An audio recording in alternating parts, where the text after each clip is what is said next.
Alright, all. Hello again. So if you remember in our last video, what we did is we said, here's a fraction, and how can I write it as a decimal? And we've determined that we can write it as either a terminating decimal or a repeating decimal always. So that's pretty cool. So what I'm going to show you now is kind of the reverse. So let me just draw a little Venn diagram to say what we've done. We said if a number is represented as a fraction, so here's all fractions, then it can be written as a terminating or repeating decimal. So that's what we showed. All fractions can be represented as a terminating or repeating decimal. So we're going to kind of do the opposite here. We're going to show all terminating or repeating decimals can be represented by a fraction. And the only way that both of these diagrams can be true is if, well, both fences are actually the same fence, if it looks like this. Imagine these lie right on top of each other. Here's our fractions. Here are our terminating and repeating decimals. So that's our goal, is to show that the quantities are the exact same. So fractions and only fractions can be represented by terminating or repeating decimals and vice versa. Well, terminating decimals, very easy. So it's almost trivial to write down. In fact, if you remember from our previous discussion on decimals, well, you just read it off. These things are the exact same. So if you have something like 0. I'm just making this up, 0.25401. Well, what is that as a fraction? Well, we have tenths, hundredths, thousandths, 10,000ths, 100,000ths, millionths. So it's over, oh, that's not the color I want. It's over 1,000,000, or 10 to the 6, and it is 25401. So that's kind of all there is to it, just by the definition of decimals, of decimal fractions.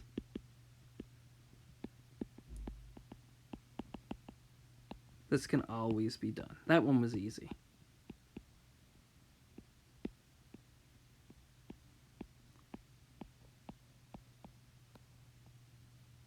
All right. Repeating decimals, however, are a little bit harder to do. So let's look at repeating decimals.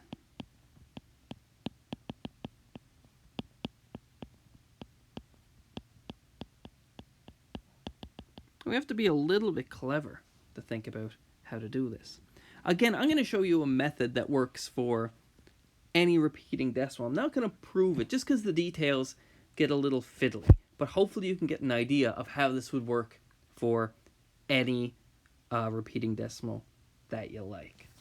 So I'm going to convince you that this could plausibly be true. So I think everybody's happy that, well, a third plus a third plus a third is, of course, 3/3, which is 1. But, well, I can write a third as 0.3 repeating, which is, I'll write it like this, 0.33333, all the way infinitely far to the right, plus another third,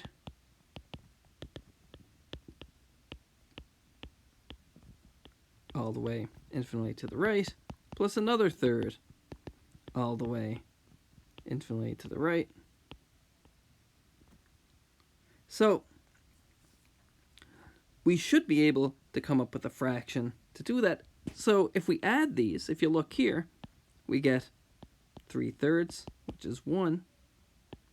If you add up the decimals, in each decimal place, well, we get 0. And you can see we're never going to carry, so it's just 3 plus 3 plus 3 is 9 in every place. So this gives us another interesting fact. Well, this tells us that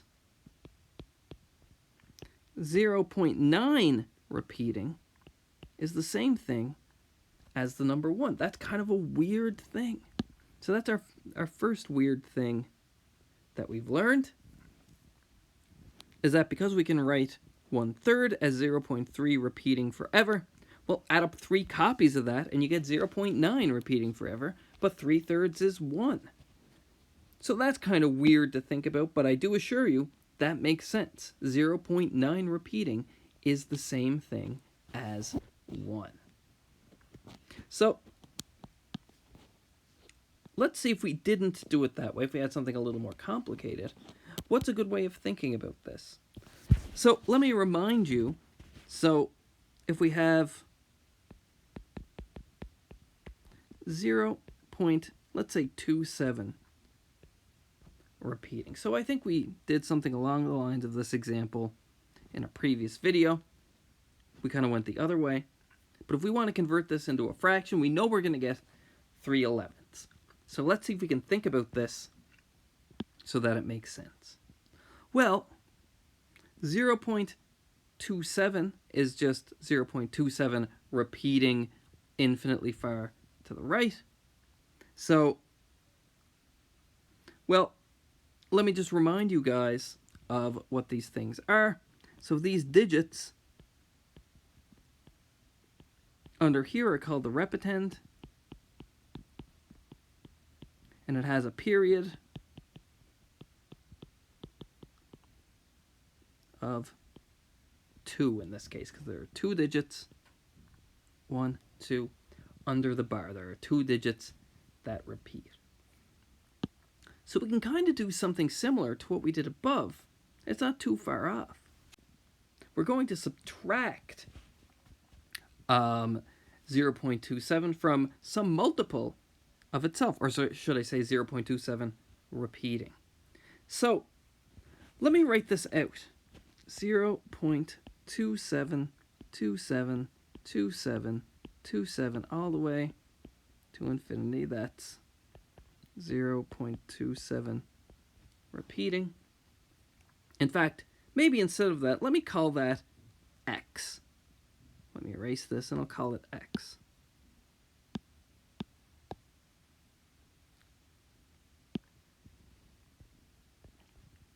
Now, what I can do, let me move that down a little bit, give myself a little more room here. Move that down and then subtract this guy. Perfect. Okay. So, what we can do is we can multiply by a power of 10 so that if we subtract, the digits will still line up and I'll get zeros everywhere. And the whole thing is we need to multiply by a power of 10 that moves the repetend over to the next place where the digits still line up. So the period is 2, so I'm going to multiply by 100, which is 10 to the 2. So this 2 is that 2. So 100 times x, this is 0.27. Well, that just moves the decimal place over 2 places. But remember, this repeats forever. So it starts with 27 and then 0.27272727 all the way to infinity. So let's subtract. So if you look here, in all of the decimal places, we get all zeros. They all cancel out, give us zeros. And because it's just 27 repeating all the way to the right, that's going to happen. We're always going to get up with zeros. To be totally precise, we'd have to be a little more careful, but for our purposes, if you could see the pattern, that makes sense. So all that's left here is 27 when we subtract, and then 100x minus x is 99x. So let's go to a new page. So we have that 99x equals 27.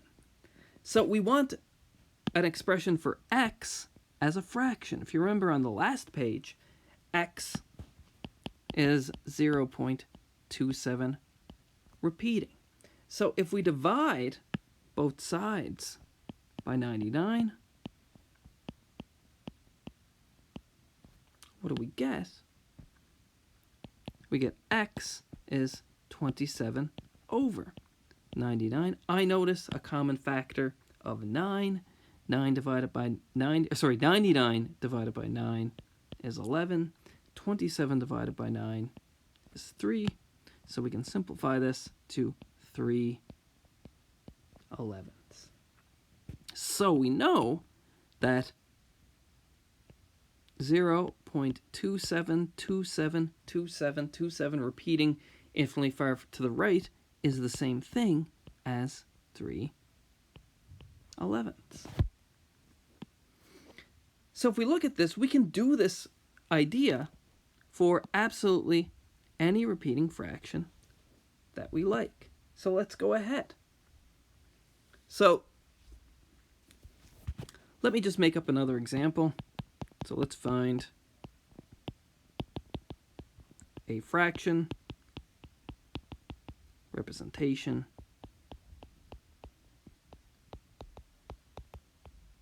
for the following. Let's do 1.2543 repeating. So where the 2 isn't repeating, so it's 1.2543, all the way to infinity. We notice, and this is the important bit, the repetend has period, let's call it P, which is 3. So we're going to do the same idea. We're going to multiply, let's call x 1.2543 repeating. And then we're going to multiply x by 10 to the 3, or 1,000. And that's so the digits line up. We move one full period with the decimal place. And so our digits will still line up. So 1,000 times x, remember 1,000 is 10 to the 3. So that's 1, 2, 3. So that moves our decimal place there. So we get 1,254.3543543 all the way to infinity. We're going to subtract 1 copy.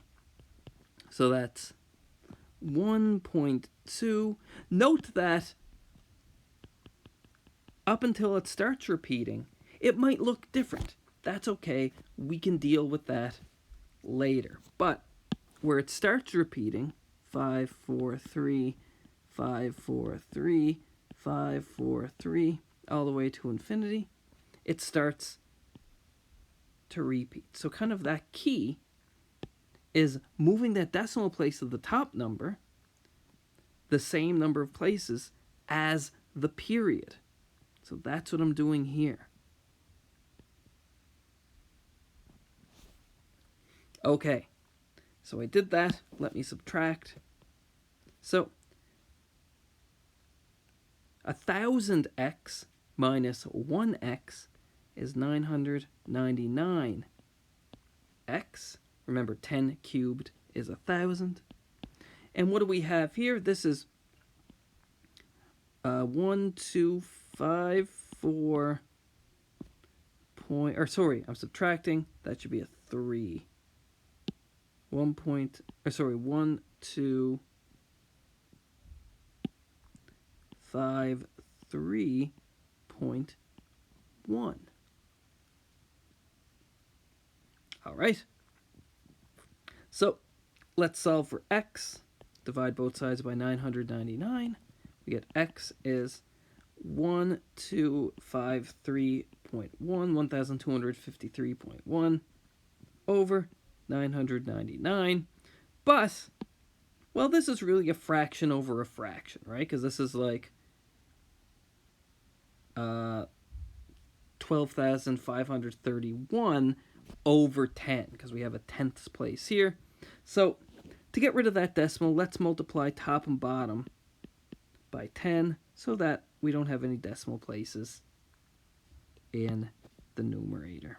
So that becomes 12,531 over 9,990.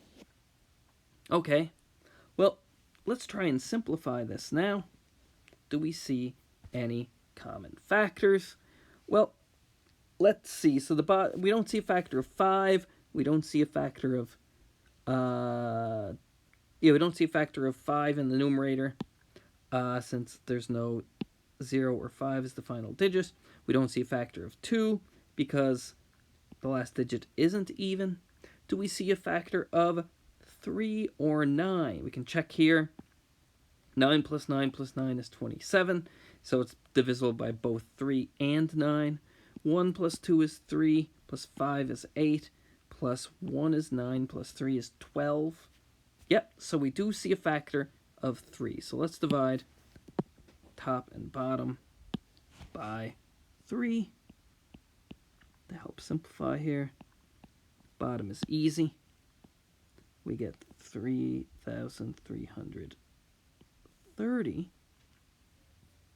And I don't know what this is up the numerator, so let's do a little long division that I'll erase just to make some room. 12,531.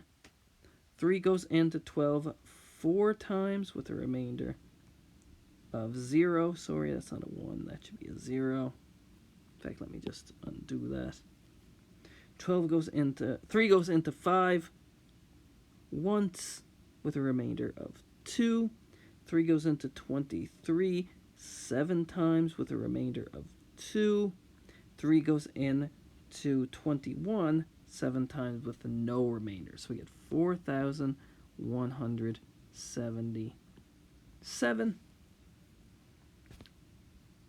So it turns out, and you can check by that test for primality that we did, but it turns out that 4,177 is a prime number. So obviously it has no more factors to cancel. So if we want x as a fraction, it's 4,177 over 3,330. There we go. So that's pretty cool. And this method will work for any repeating decimal that we like. Let's do another one. Maybe let's do one more example. Hopefully you guys can see it, and I'll give you guys some practice problems for this as well. Let's do this one. Let's do converse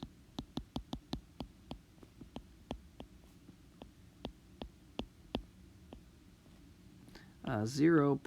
Let's do an easy one. 249 repeating to a fraction.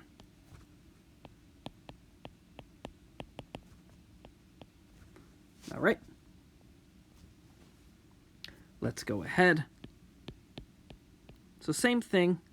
We look here. So x, we're going to say, is 0.24. And just the 9 repeats. So the period is 1. So we're good to go.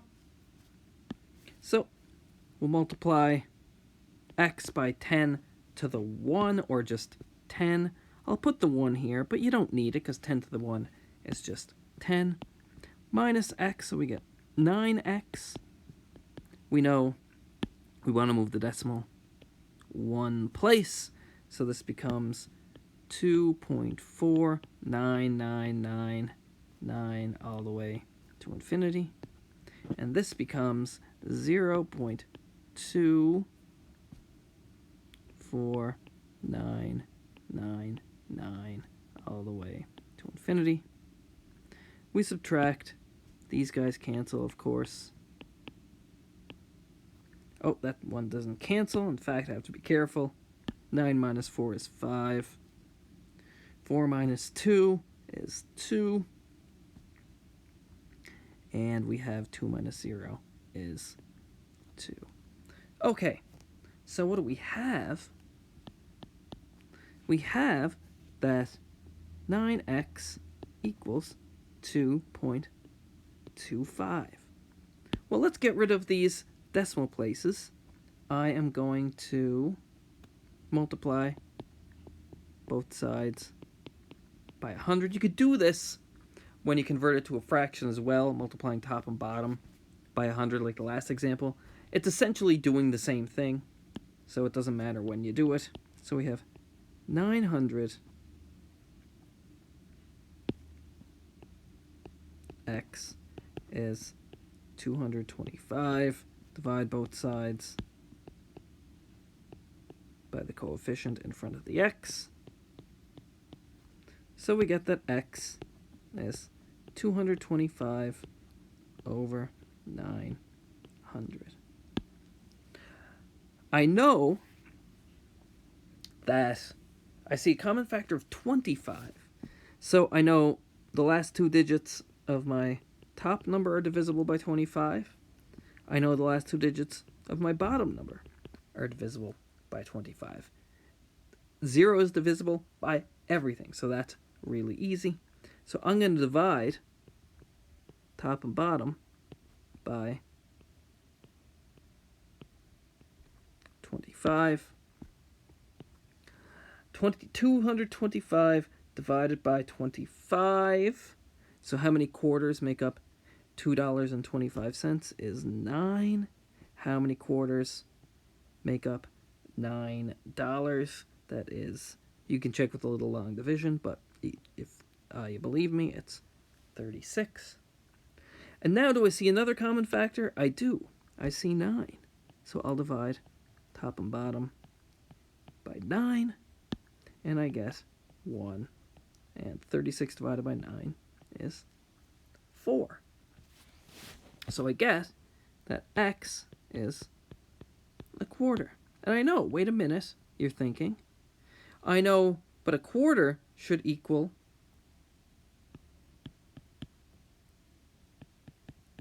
0.25.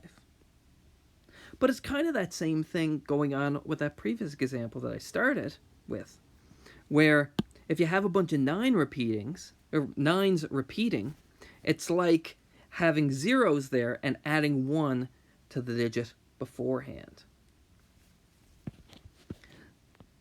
So we can say that a quarter equals both 0.25 and 0.249 repeating. So that's pretty cool. So hopefully you guys can see what's happening here. Basically, in a nutshell,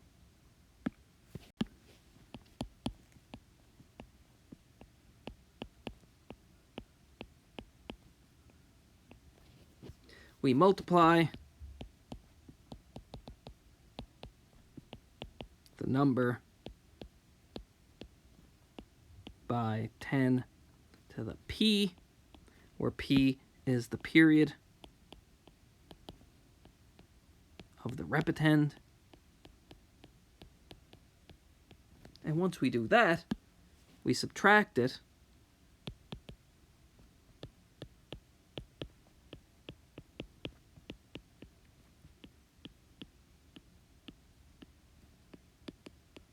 from the number we just multiplied. So that's what we've been doing all along. And then solve for x. In fact, let me write here that we called the number x. So we solve for x and simplify. So we can think about this basically in 3 steps. So here's our first step. We multiply the number by 10 to the p. The second step is we subtract the original number from that. The third is we solve for x and simplify. And that will work for any repeating decimal that you like, which is great.